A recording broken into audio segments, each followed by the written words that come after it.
Bien, lo primero, jóvenes, saludarlos, espero estén muy bien, ustedes, sus familias, sus seres queridos, sus amigos, eh, y vamos a dar inicio a la jornada que habíamos dejado pendiente, digamos, el día martes pasado, en donde lo que tengo registro es que habíamos alcanzado a revisar propiedad minera, ¿cierto? Que ahí habíamos quedado.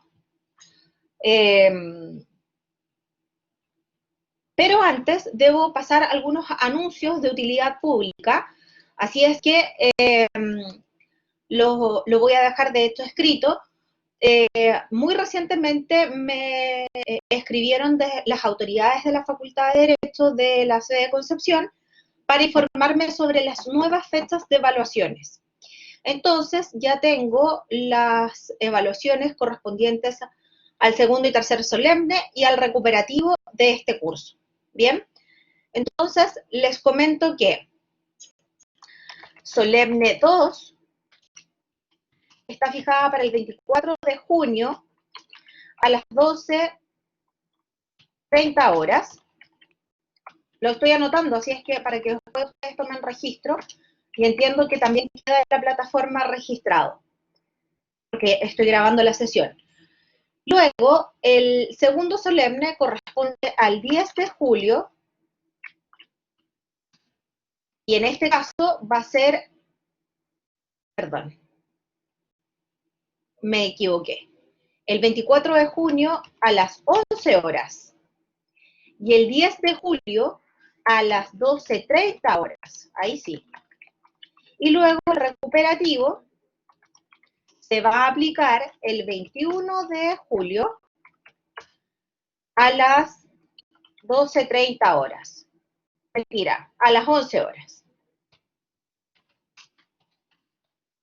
Ahí están las fechas. Entiendo que el centro de estudiantes también hace, o el centro de alumnos también hace una difusión de esto, pero es mi deber como profesora del curso hacer la difusión oficial por esta vía, digamos. Así es que, en cuanto me informaron, yo procedo a informarles a ustedes. Solemne 2, 24 de junio a las 11 horas. Solemne 3, el 10 de julio a las 12:30. Y 21 de julio a las 11 horas. Ojo, porque de inmediato ustedes deberían advertir que el 10 de julio es sábado.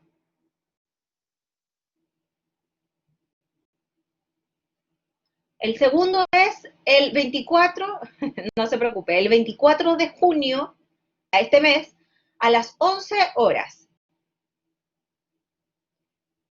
Sí, no se preocupe, sí, a veces uno está distraído. Así es que eso, para que tengan en consideración, digamos, sí, no se preocupe, si no hay problema. Eso, 24 de junio, 11 horas, 10 de julio, 12:30 horas, 21 de julio, 11 horas. Y 10 de julio es, es sábado y el 21 de julio es martes. Bien, por si acaso. Bueno, y el 24 de junio es miércoles. Bien, para que tengan en consideración esas fechas. Perfecto. Y ahora vamos a ponerle, por así decirlo, el pie en el acelerador, porque tenemos que terminar de una vez por todas, digamos, estas 63 láminas que corresponden a orden público económico. Entonces nosotros habíamos quedado en propiedad minera. Sáquenme de una duda, ¿logramos ver algo de propiedad minera o lo dejamos derechamente para...? No, no vimos nada, perfecto. Es que anoto el tema en la bitácora que tengo. No hay dudas respecto del derecho de propiedad, lo que hemos visto hasta el momento, de la expropiación. Sí, sí, de eso me acuerdo. Función social, no hay ninguna duda respecto de eso. Ya, súper, me parece súper bien. Ya, entonces les voy a hacer una pregunta, por sondeo. Así que para que contesten, digo.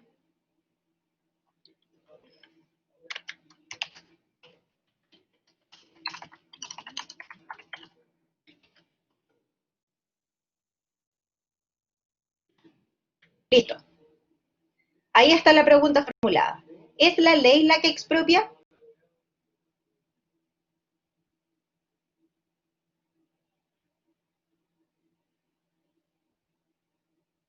Jóvenes, la idea es que contesten todos. Los 14 ahí que no han movido sus mouse y no han seleccionado una opción.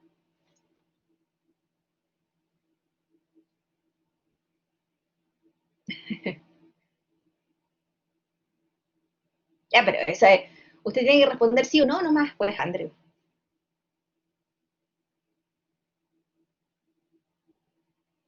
Le está soplando a su compañero. No es justo.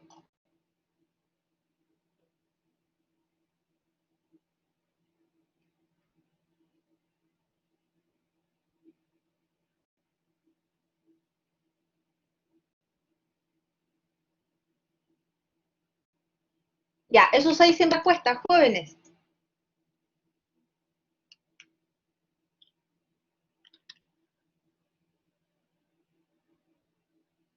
¿No? ¿Se dan? ¿Se rinden?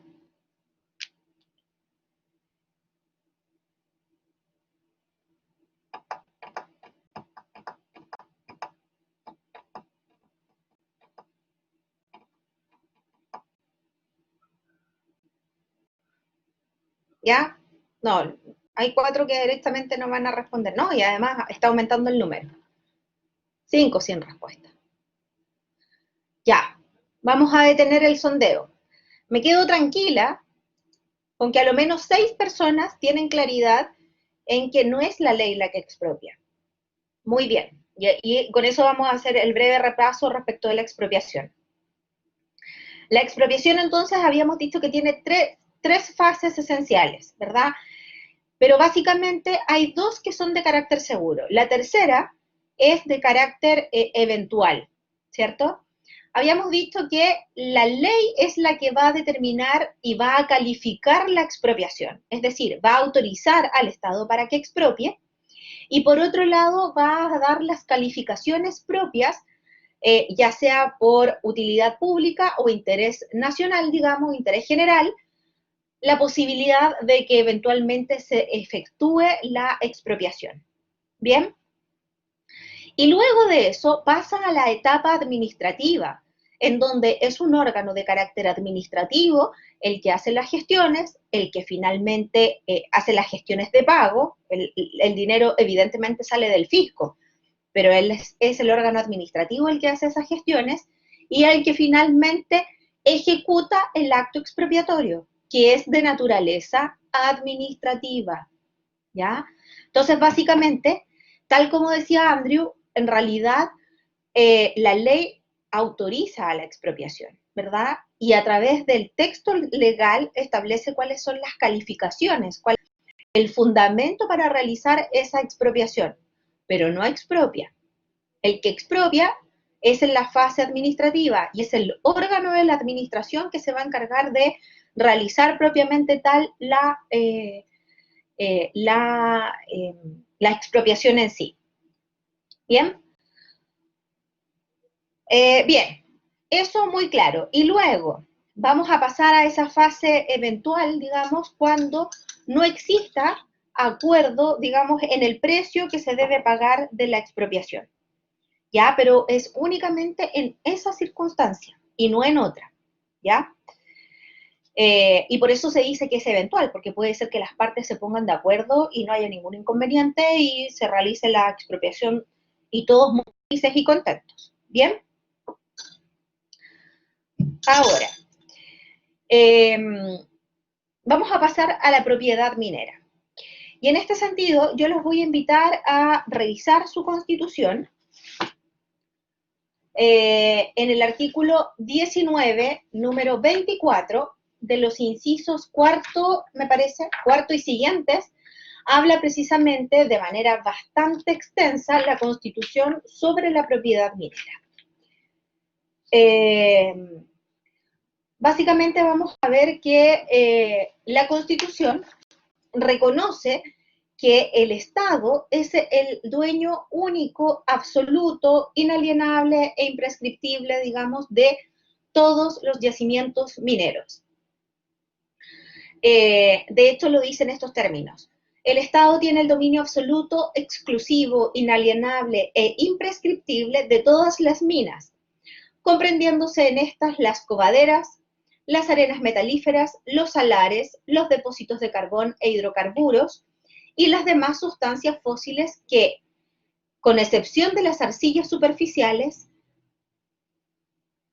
con excepción, digamos, de las arcillas superficiales, no obstante la propiedad de las personas naturales o jurídicas sobre los terrenos, en cuyas entrañas estuvieran situadas. Los predios superficiales estarán sujetos a las obligaciones y limitaciones que la ley señale para facilitar la exploración, la explotación y el beneficio de dichas minas. Bien. Voy a leer el texto completo y espero que ustedes tengan la posibilidad de hacer el ejercicio conmigo para que vayamos aclarando algunas dudas, ¿verdad? Y eventualmente me vayan preguntando si es que hay algo que no queda claro, que después de todas maneras voy a explicar. Luego, el artículo continúa diciendo: corresponde a la ley determinar qué sustancias de aquellas a que se refieren el inciso precedente, exceptuados los hidrocarburos líquidos o gaseosos, pueden ser objeto de concesiones de exploración o de explotación. Dichas concesiones se constituirán siempre por resolución judicial y tendrán la duración, conferirán los derechos e impondrán las obligaciones que la ley exprese, la que tendrá carácter de orgánica constitucional. La concesión minera obliga al dueño a desarrollar una actividad necesaria para satisfacer el interés público que justifica su otorgamiento. Vamos a dejarlo hasta acá porque si no los voy a empezar a confundir. Entonces, primero vamos a analizar lo que ya hemos leído del artículo 19, número 24 de la Constitución, particularmente sobre la propiedad minera. Lo primero, como ya decíamos, el Estado establece a nivel constitucional que es dueño absoluto de todos los yacimientos mineros, de todos. Sin embargo, dice, básicamente cuando reconoce la existencia de un yacimiento minero, evidentemente es altamente probable que sea o que se verifique, se encuentre bajo las entrañas de la tierra, digamos. Es decir, acá está, no sé si ven ahí, acá se encuentra el terreno superficial, digamos, y bajo ese terreno superficial encontramos el yacimiento minero. Entonces, de alguna manera, claro, en el subsuelo. Entonces, de alguna manera, de hecho, la Constitución no habla de subsuelo, eso es curioso, habla de las entrañas de la tierra, digamos. Entonces, en ese sentido, el dueño de este paño de tierra, digamos, va a tener un dueño. Y ese no va a ser desconocido por parte de la Constitución. La Constitución dice que en ese caso reconoce la propiedad que tiene el titular sobre este paño de tierra, pero dice además que igual el Estado va a ser parte de todo el yacimiento minero que se encuentre bajo este terreno. Pero además dice, sin perjuicio de algunas obligaciones, ¿verdad? O algunas cargas que tenga el dueño de este terreno, precisamente para que se pueda eventualmente explotar o explorar ese yacimiento minero. Entonces, ahí es donde, de alguna forma, se entiende la existencia de esto de que los titulares de ese derecho de propiedad, de ese terreno, van a estar sujetos a las obligaciones y limitaciones que señale la ley para facilitar la exploración, explotación y beneficio de dichas minas.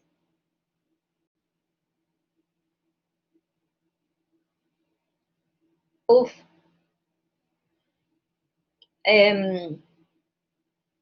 Difícil pregunta, Scarlett. Scarlett, para quienes no están mirando la pantalla, me dice, ¿por qué esto está dentro de los derechos fundamentales? Y pone una carita triste. Es una difícil pregunta. La verdad, Scarlett, es que me parece que yo se los comenté y si no, lo hice con el otro curso y aprovecho su pregunta para volver a comentarlo o comentárselo por primera vez. A mí me parece que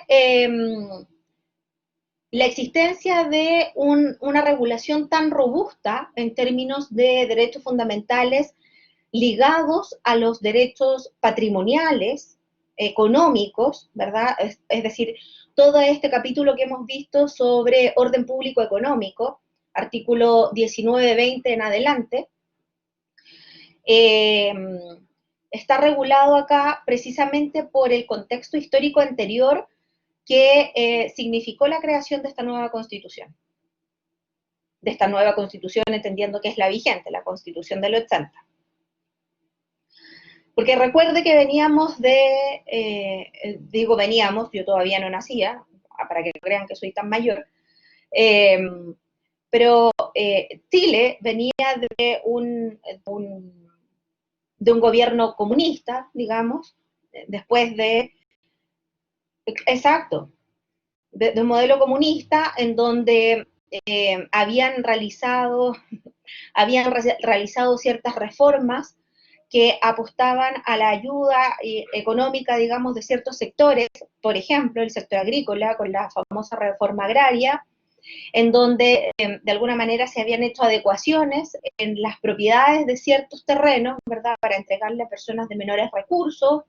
Entonces, a mí me parece, de hecho, por lo que he leído, al parecer eso es así, que básicamente lo que hizo el constituyente de la época fue darle la seguridad a aquellas personas en que iban a ser muy excepcionales las formas y los mecanismos que se iba a tener para disponer de la propia, va a sonar, la propia propiedad, digamos, del propio dominio que tenían sobre sus bienes. Y de alguna manera, de ahí viene esta legislación tan robusta en términos de la propiedad y de la protección de la misma. ¿Ya? No sé si me respondo, yo creo que sí, porque ya me dijo que le calzaba, pero yo creo que por ahí va, ¿ya? Bien, y aquí otra cosa importante. Habíamos hablado sobre los tipos de yacimientos mineros. De nada, Scarlett, no se preocupe, para eso estamos. Habíamos hablado de los tipos de yacimientos mineros, ¿cierto? Y ahí entonces estaban las copaderas, las arenas metalíferas, etc. Para todos los efectos del curso, no es necesario que se aprendan los tipos de minas, ¿ya? O de yacimientos mineros. Jamás un profesor racional podría preguntarles ya, dígame cuáles son los tipos de yacimientos mineros que menciona la Constitución. No tiene sentido. Salvo que usted se vaya a dedicar a derecho minero y regulatorio, ya, y eso es otra cosa, pero este es un programa de pregrado, ya, estamos hablando de derecho constitucional. Pero sí es necesario que sepan cuáles son aquellas sustancias que no van a ser susceptibles de ser entregadas en concesión. Porque fíjense, y voy a volver a leer ese texto, a lo mejor un poquito más lento, para que me quede muy, muy claro. Fíjense que dice, corresponde a la ley determinar qué sustancias de aquellas a que se refiere el inciso precedente, es decir, cobaderas, arenas metalíferas, salares, depósitos de carbón, hidrocarburos y demás sustancias fósiles, todas esas son sustancias que eventualmente pueden ser sujetas a concesión. Pero luego el inciso siguiente dice lo siguiente, que la ley va a determinar cuáles son las sustancias que, respecto de las recién leídas, excepto los hidrocarburos líquidos o gaseosos, pueden ser objeto de concesiones de exploración o de explotación. Dicho de otra manera, que les va a quedar mucho más claro.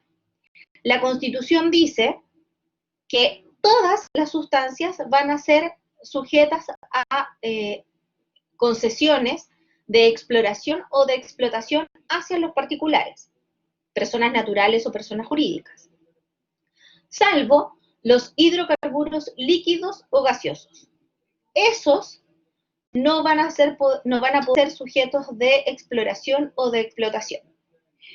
Y ustedes me dirán, profe, entonces, ¿los hidrocarburos líquidos o gaseosos no se explotan? ¿Qué creen ustedes? ¿Se explotarán o no se explotarán?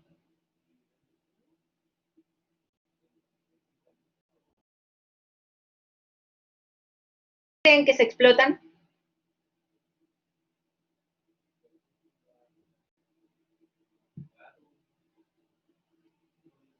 Muy bien, exactamente, se explotan. Se explotan. Y si se hacen por privados, Scarlett, lo que ocurre es que el sistema no es a través de una concesión directa, es decir, el Estado eh, no le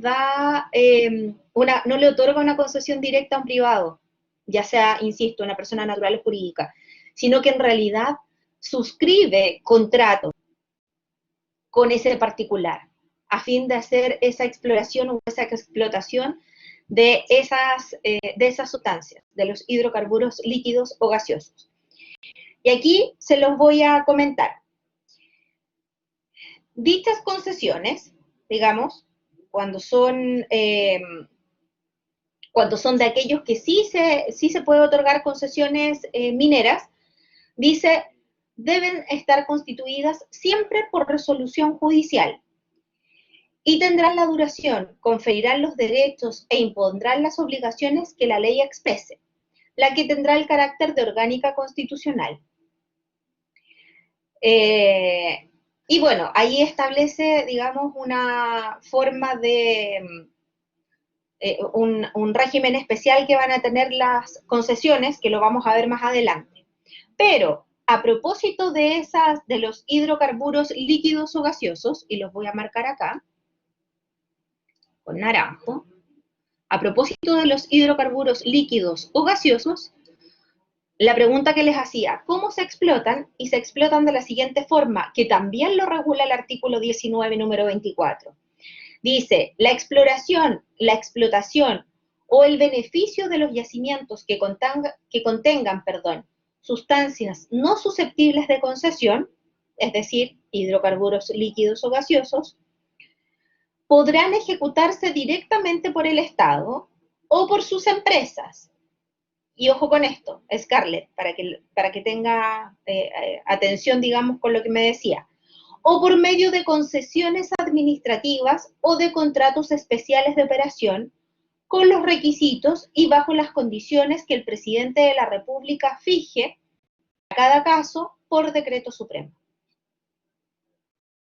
Es decir, siguen siendo del Estado, no son susceptibles de concesión, pero sí puedo eventualmente establecer contratos especiales de concesión o contratos administrativos, ¿verdad? Para que esos privados exploten o exploren esos yacimientos que contienen hidrocarburos líquidos o gaseosos.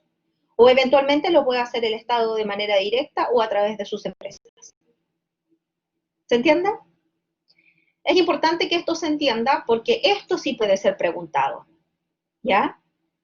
Pero no les voy a preguntar cuáles son las sustancias susceptibles. Lo que me interesa es que sepan que no.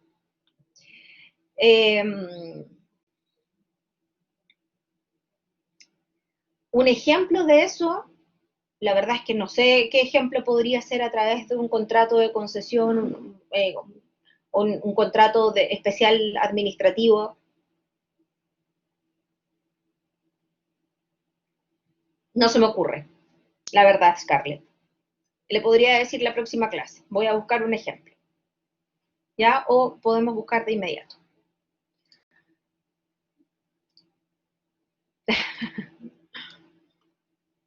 eh,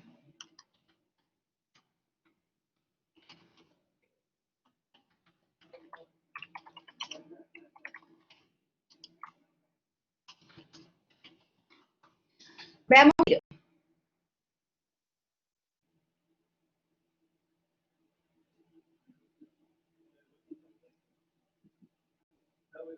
Mm, mm, mm. ¿Sabe qué? Puede ser,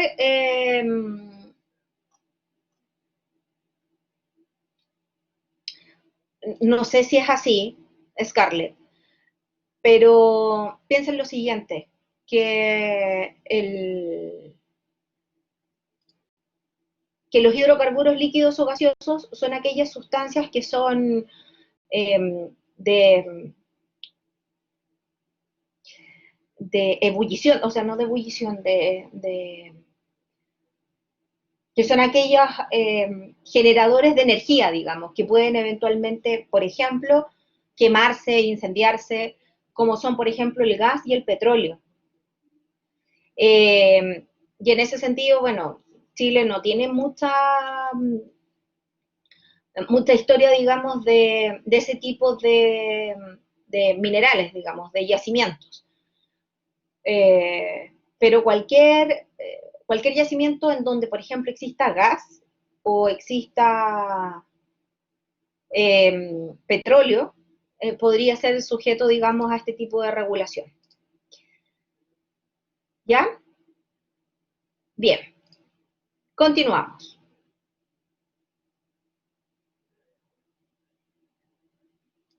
¿Qué es CAP,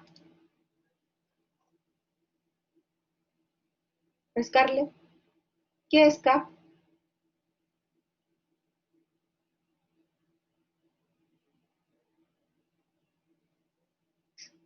Ah, puede ser, puede ser.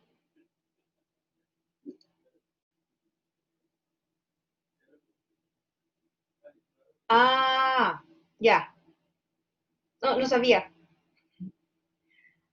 Pero claro, si se trata, por ejemplo, de hidrocarburos líquidos o gaseosos, como el gas o el petróleo, ahí eventualmente habría que analizar de qué manera, digamos, explorando o explotando.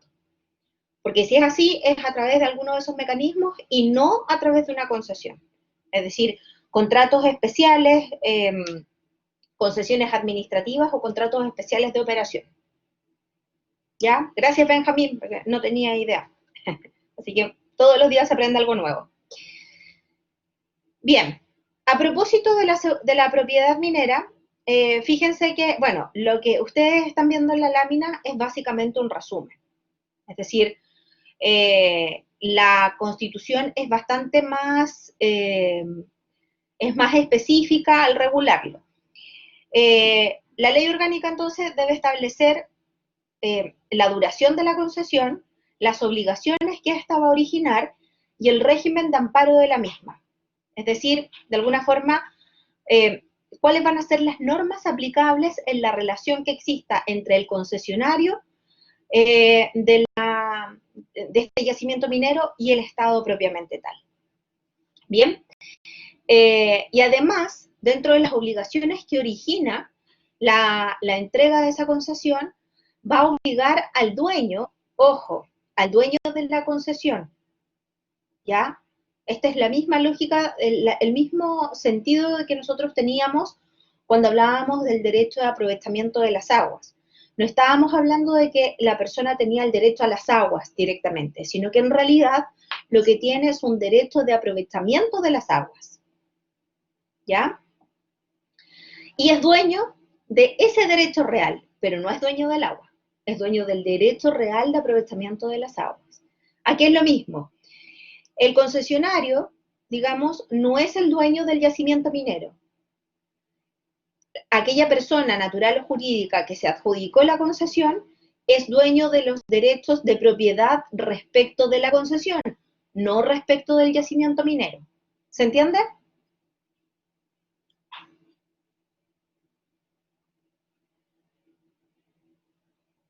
Perfecto. Y entonces, de alguna manera, esa concesión va a regular también cuáles son las obligaciones que tiene el dueño de la concesión a desarrollar esta actividad que siempre debe ser necesaria para satisfacer el interés público que justifica su otorgamiento.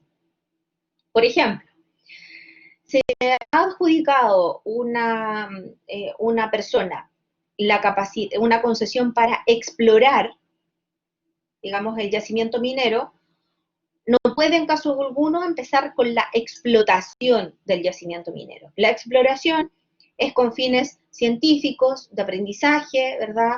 De exploración, de investigación, pero la explotación es con fines económicos. Entonces, si alguien se adjudica la concesión de explorar, pero está explotando, puede terminar esa concesión, digamos, por ese motivo, por ese incumplimiento grave en el contenido de la concesión.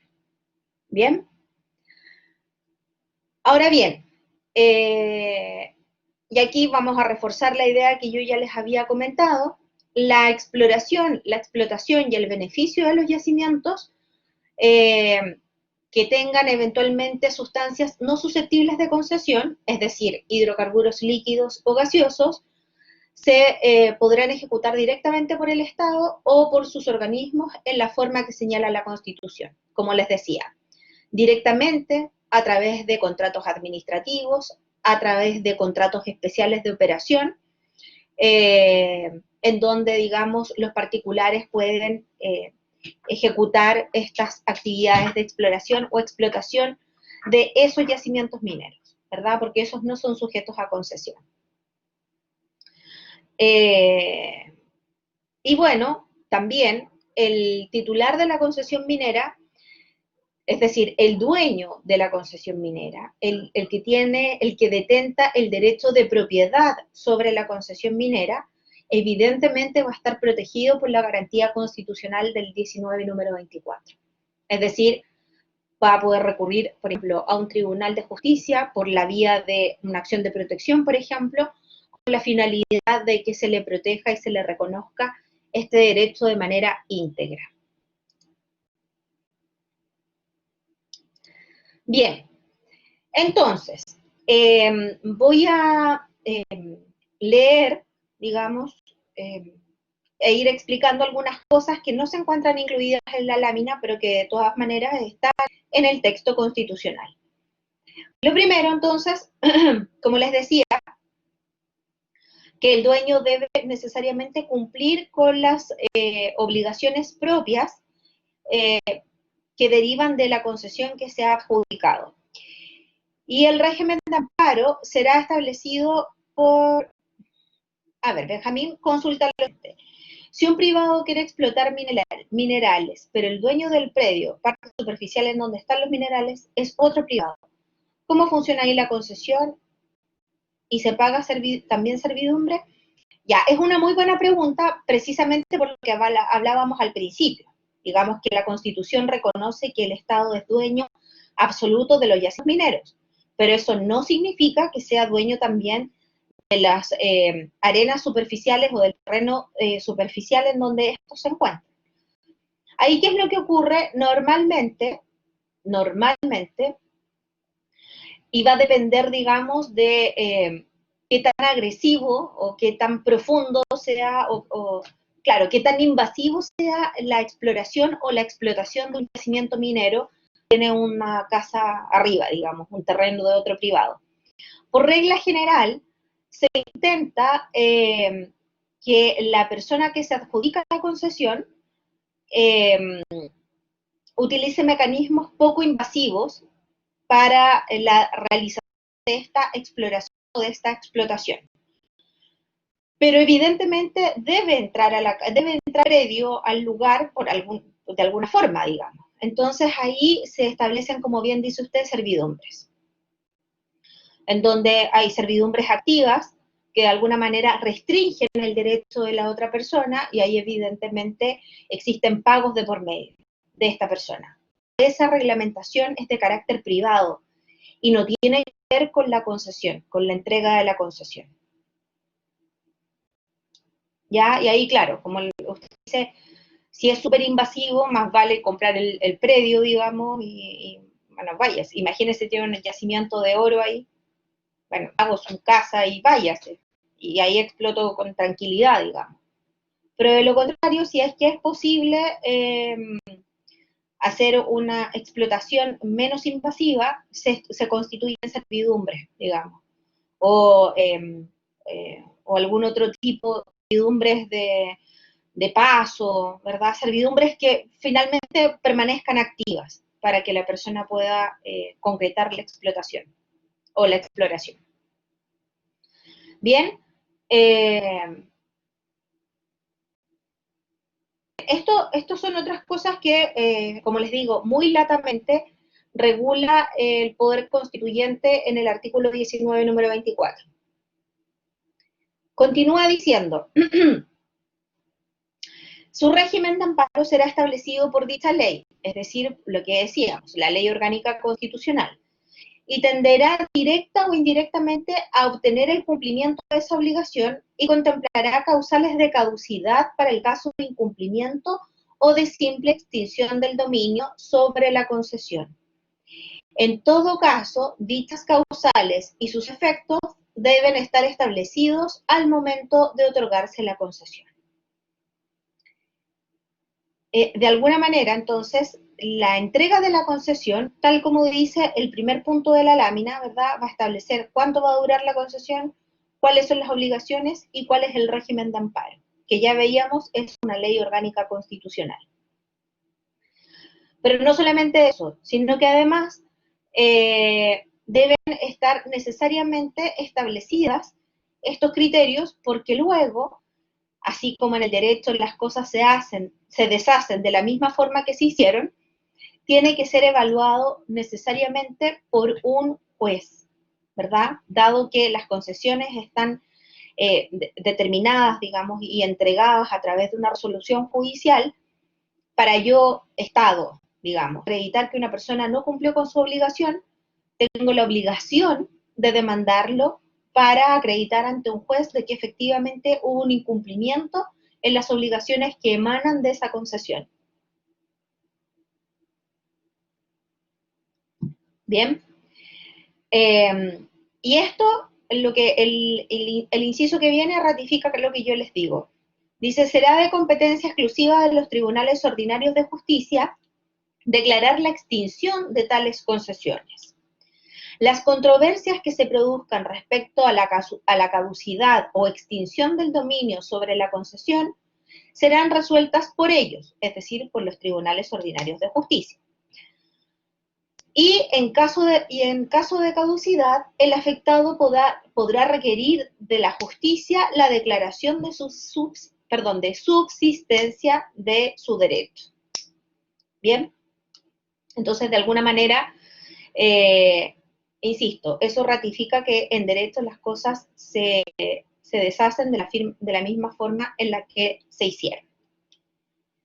Bien, y luego lo que ya decíamos, ¿verdad? Que el dueño de la concesión va a tener una regulación constitucional al tenor del artículo 19, número 24. Bien, el resto me parece que ustedes lo pueden leer, en realidad no es de vital importancia, digamos, ¿ya? Más allá de lo que nosotros hemos comentado. Y luego el inciso penúltimo, perdón, el último, dice relación con un tema que es importante, digamos, pero para efectos constitucionales está regulado de manera bastante escueta, que es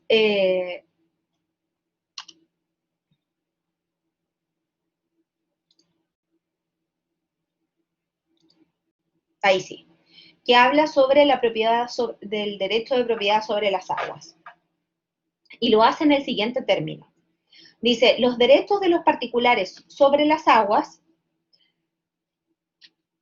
reconocidos y constituidos de conformidad a la ley, otorgarán a sus titulares la propiedad sobre ellos, es decir, sobre los derechos. ¿Bien? Entonces, nuevamente vamos a proponer el ejemplo. En realidad, lo que reconoce la Constitución no es el derecho de aguas directamente, es decir, que yo sea dueña de las aguas, sino que lo que hace la Constitución en este sentido es reconocer de que yo en realidad tengo un derecho real respecto del cual puedo hacer uso y goce, digamos, de las aguas. que es el derecho del aprovechamiento de las aguas. Y respecto de ese derecho yo soy dueña. Y esos derechos se establecen por escritura pública, se inscriben en el conservador de bienes raíces, se regula cuánto es la cantidad de metraje cúbico que yo eventualmente puedo obtener, etcétera, etcétera. ¿Ya? Y obviamente la regulación no la hace la Constitución en concreto, sino que dice que aquellos derechos de aprovechamiento sobre las aguas reconocidos o constituidos de conformidad a la ley, es decir, constituidos de conformidad a lo que diga el Código de Aguas o la Dirección General de Aguas, van a otorgar a sus titulares, digamos, la propiedad sobre esos derechos. ¿Se entiende?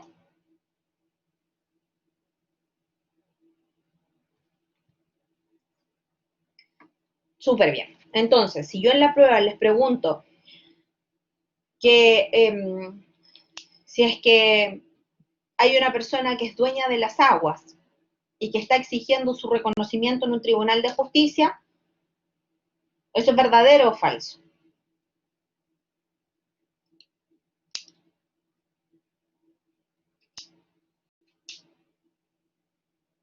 Eso, ¿cierto?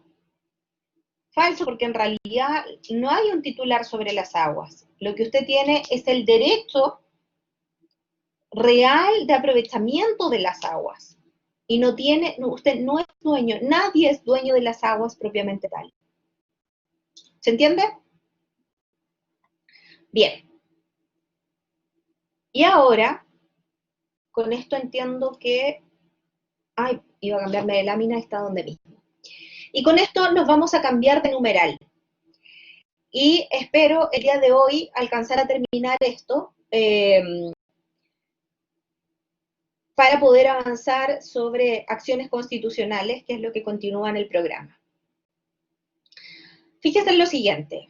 El artículo 25, perdón, el artículo 19, número 25 de la Constitución habla precisamente o hace un tratamiento no tan extenso como en el derecho de propiedad sobre la propiedad minera, pero sí habla sobre otro tipo de propiedad, que es la propiedad artística, intelectual e industrial.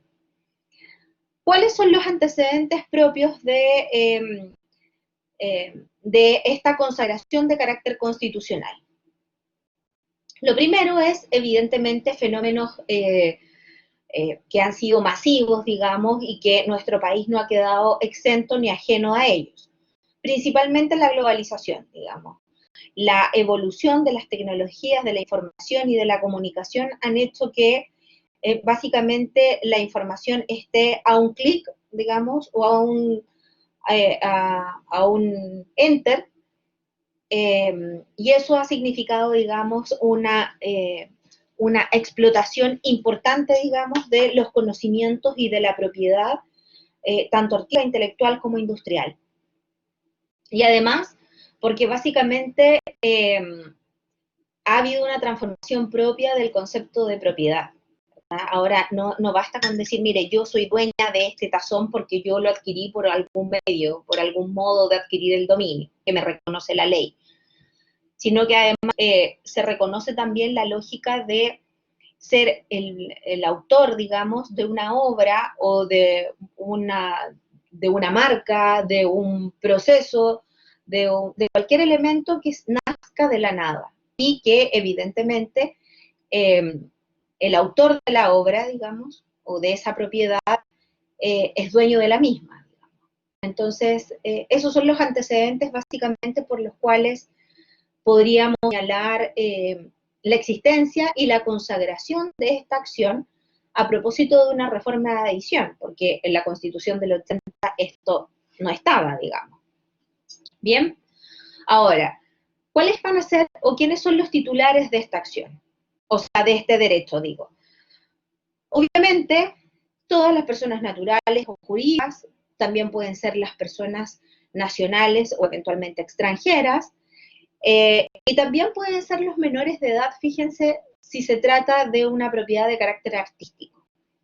Y aquí obviamente vamos a hacer una clasificación de qué vamos a entender por propiedad artística, intelectual e industrial. De alguna forma, el artículo 19, número 25, establece una especie de orden, digamos, para abordar los distintos tipos de propiedades. En el inciso 1 y 2 va a hablar particularmente o va a tratar particularmente sobre la propiedad intelectual y artística. En el inciso tercero va a establecer la propiedad industrial. Y por último, en el inciso cuarto va a hacer una referencia, digamos, a las garantías patrimoniales que tienen estos tres tipos de propiedad.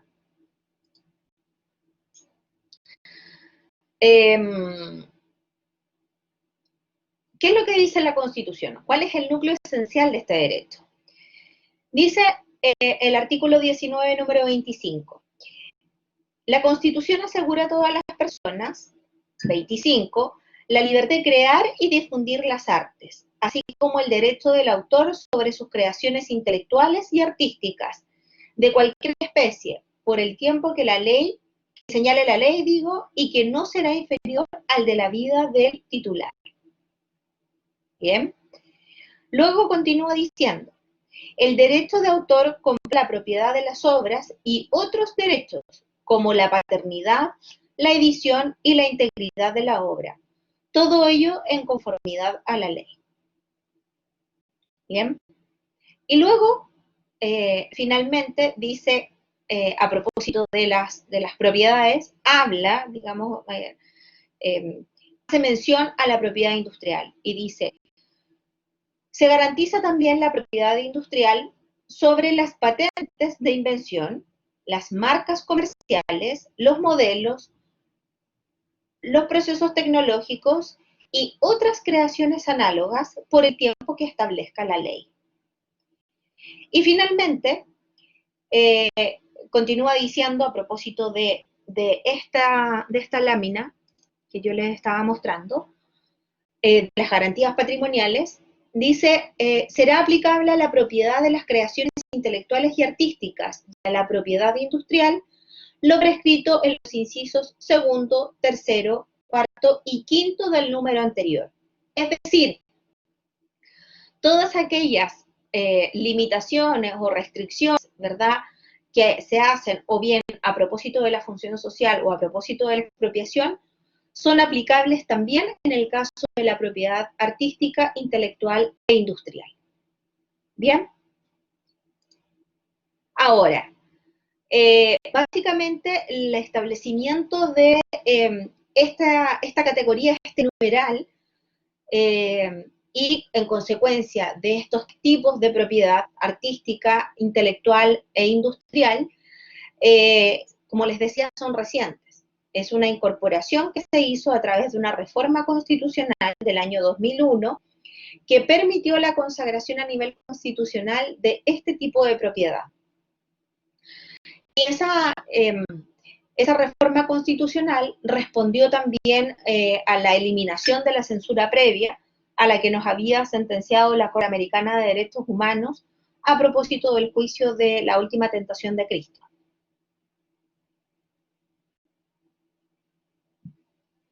Bien,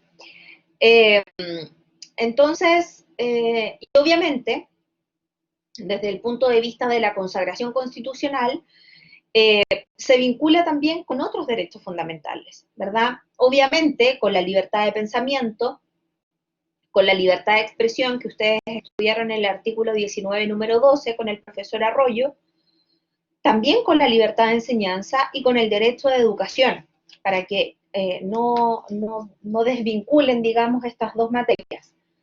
Fíjense que en el artículo 19, número 10 de la Constitución, que habla sobre el derecho a la educación, dice lo siguiente: condenará al Estado, asimismo, fomentar el desarrollo de la educación en todos sus niveles. Y ojo con esto, que esto es importante: estimular la investigación científica y tecnológica, la creación artística y la protección e incremento del patrimonio cultural de la nación. Para que vean que sí existe efectivamente una vinculación. Y por otro lado, a propósito de la libertad de enseñanza, establece lo siguiente.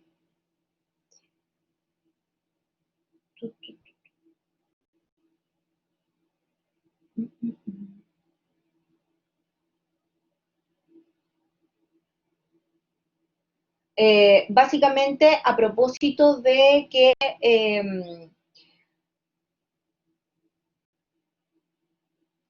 la libertad de enseñanza no va a tener otras limitaciones que las impuestas por la moral, las buenas costumbres, el orden público y la seguridad nacional. Es decir, de alguna manera ratifica, digamos, el hecho de que a propósito de del derecho de educación, digamos, o el derecho a la educación, que permite a las instituciones precisamente apuntar, digamos, a una enseñanza que brinde este tipo de, o explote, digamos, ese tipo de capacidades dentro de su alumnado. Bien.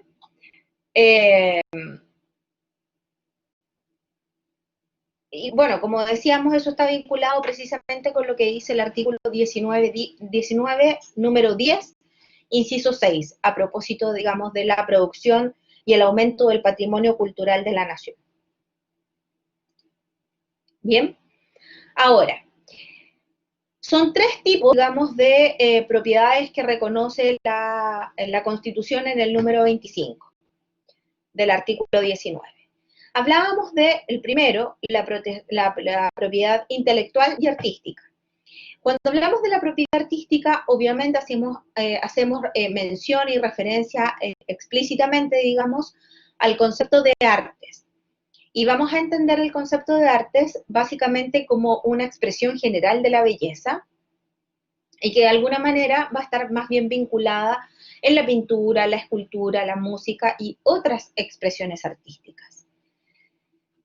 Y de alguna manera, entonces, cuando el constituyente protege la propiedad artística, lo que hace además es cubrir no solamente la propiedad en sí, no solamente la pintura en sí, ¿verdad? O la escultura o la música, sino que también la posibilidad de difundir ese tipo de creaciones por cualquier forma y de cualquier medio. ¿Bien?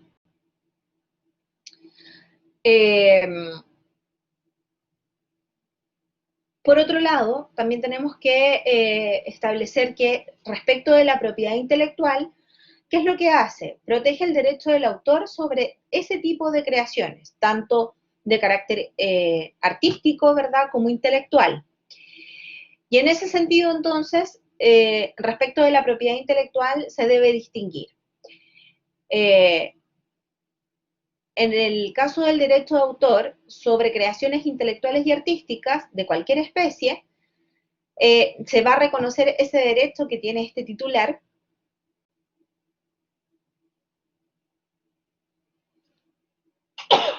perdón, este derecho que tiene este titular por el tiempo que la ley señale. Y lo que dice es que no va a poder ser inferior a la vida del titular, ¿verdad?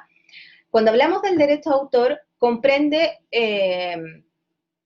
tal como dice la Constitución, no solamente la obra en sí, sino que la integridad de la misma, la propiedad de la misma, la paternidad y eventualmente la edición. Cuando alguien requiere, por ejemplo, utilizar un fragmento de una canción o eventualmente remasterizarla, tiene que pagar los derechos de autor. ¿Verdad? Si es que usted, por ejemplo, se transforma en publicista y el boom del verano usted lo quiere utilizar para su campaña de el avance de primavera-verano, usted debe pagar esa fracción de la canción que desea utilizar, ¿verdad? Entonces, en eso consiste, digamos. Y bueno, tratándose de la propiedad industrial, hace relación, o dice relación más bien, con las patentes de invención, es decir, aquellos elementos que se originan, ¿verdad?, que son creados absolutamente de la nada y que evidentemente las personas deben registrar como propios en el Instituto Nacional de Propiedad Intelectual, en el famoso INAPI. Lo mismo con las marcas comerciales, los modelos, los procesos tecnológicos y cualquier otro tipo, digo, de creación análoga. Por ejemplo, si a ustedes se les ocurre establecer una marca de moda establecer un proceso de producción para, a través de una máquina especial para poder realizar esa ropa. Si usted, es lo clásico que ocurre con las disputas que, bueno, no se dan tanto a nivel nacional, pero sí en orden internacional, a propósito de las marcas comerciales. La marca comercial no es solamente el nombre de la bebida cola, sino que es el nombre de la bebida cola, la diagramación que tiene la botella de la bebida cola, la etiqueta de la bebida cola, el color de la bebida cola, la tipografía que utiliza la letra de la bebida cola, ¿verdad? Entonces, muchas veces uno ve bebidas colas con etiqueta roja, pero con distintos nombres, ¿verdad? Y la letra es evidentemente distinta. Entonces uno dice, ah, bueno, por ahí no cae, digamos, y la botella también es distinta. Mire, ve, en el INAPI, exactamente. Qué bueno, Alejandro, me alegro. Muy bien. Y ahí usted se da cuenta que, claro, para hacerlo efectivo, usted no puede decir, oiga, pero esto es mío. Pero si no le quiero preguntar, porque eso es como invadir la privacidad de Alejandro. En una de esas no quiere decir. Por eso no le pregunté.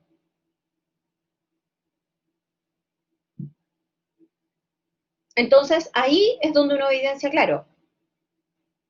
Bueno, me alegro, Alejandro, lo felicito. Que haga todo en regla.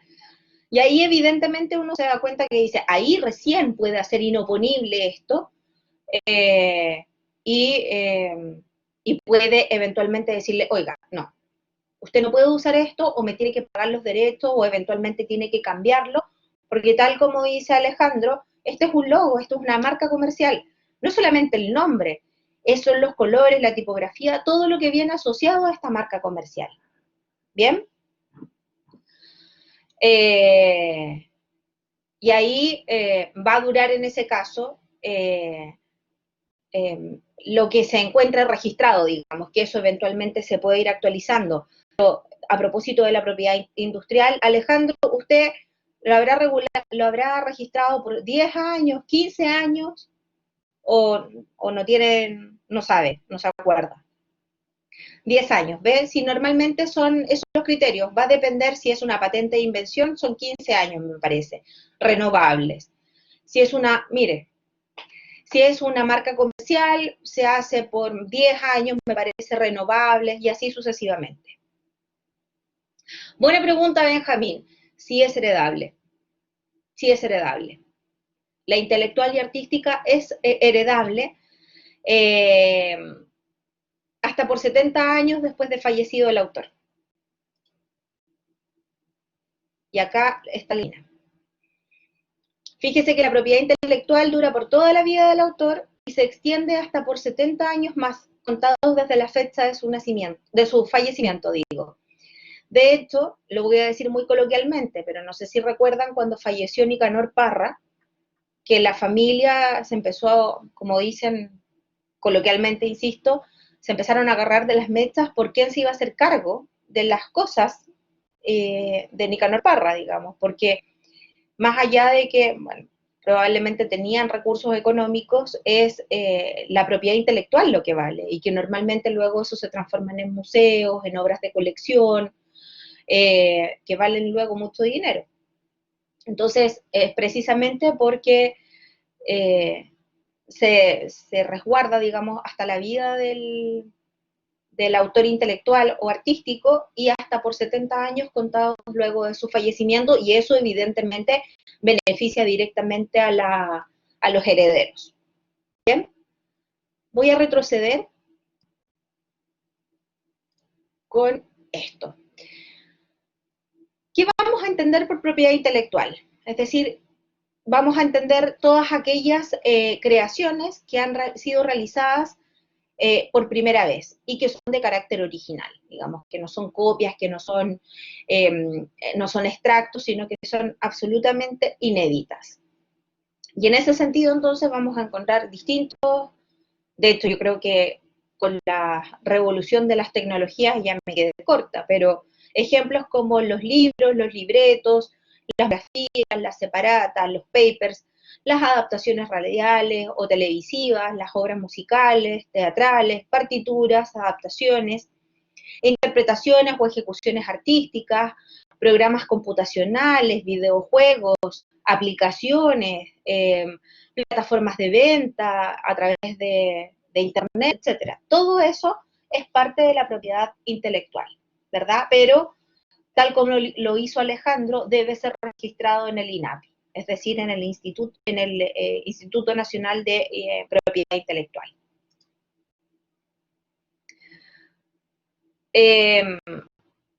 ¿Cuál es el ámbito que va a ser protegido en este sentido? Los dominios, obviamente, literarios, artísticos y científicos, no solamente el aprovechamiento, sino que también la paternidad, es decir, la autoría y la integridad de la obra. Y obviamente se entiende que el titular de la obra va a ser el que figura como el autor, ¿verdad?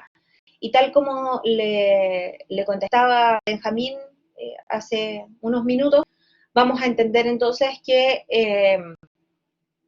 esa cobertura, digamos, de la propiedad intelectual va a ser por la vida del autor, digamos, y hasta por 70 años desde su fallecimiento. Y ahí entonces los beneficiarios van a ser efectivamente los herederos.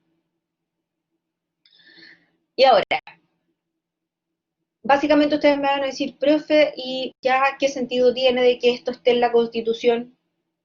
Porque es difícil que el autor de una obra vaya y no sé, interponga un recurso de protección.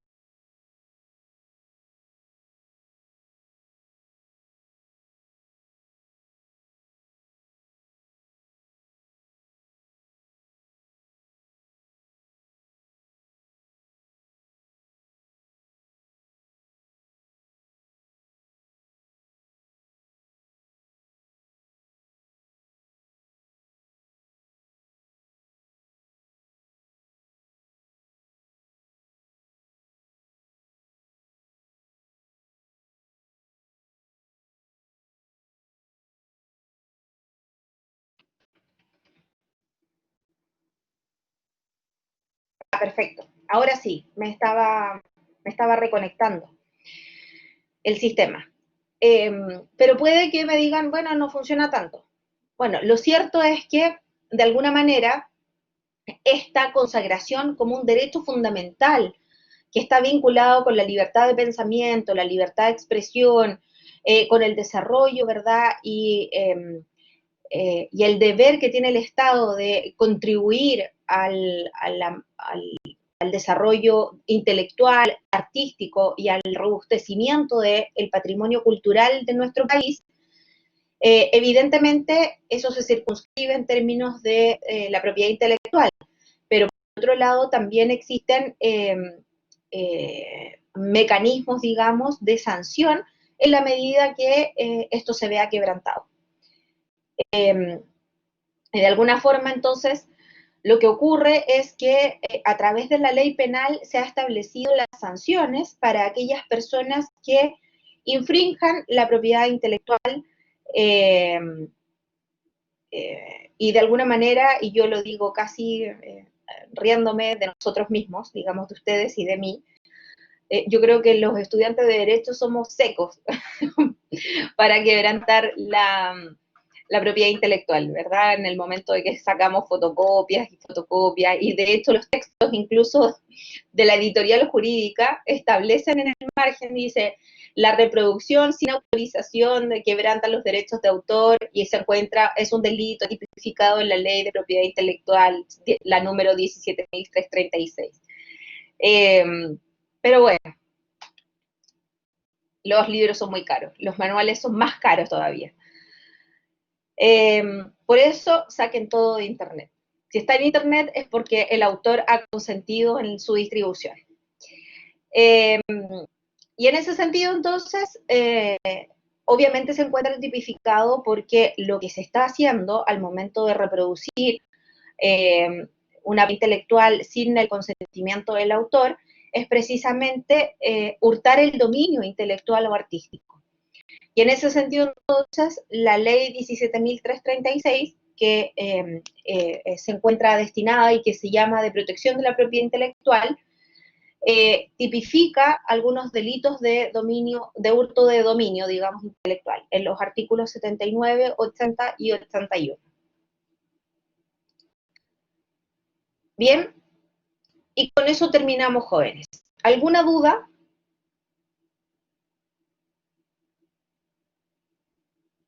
¿No? Ya, perfecto. Les voy a hacer una pregunta y contéstenme, por favor, muy sinceramente. ¿Están muy cansados como para empezar con acción de protección? ¿O lo dejamos derechamente? Sí, están cansados. Ya, perfecto.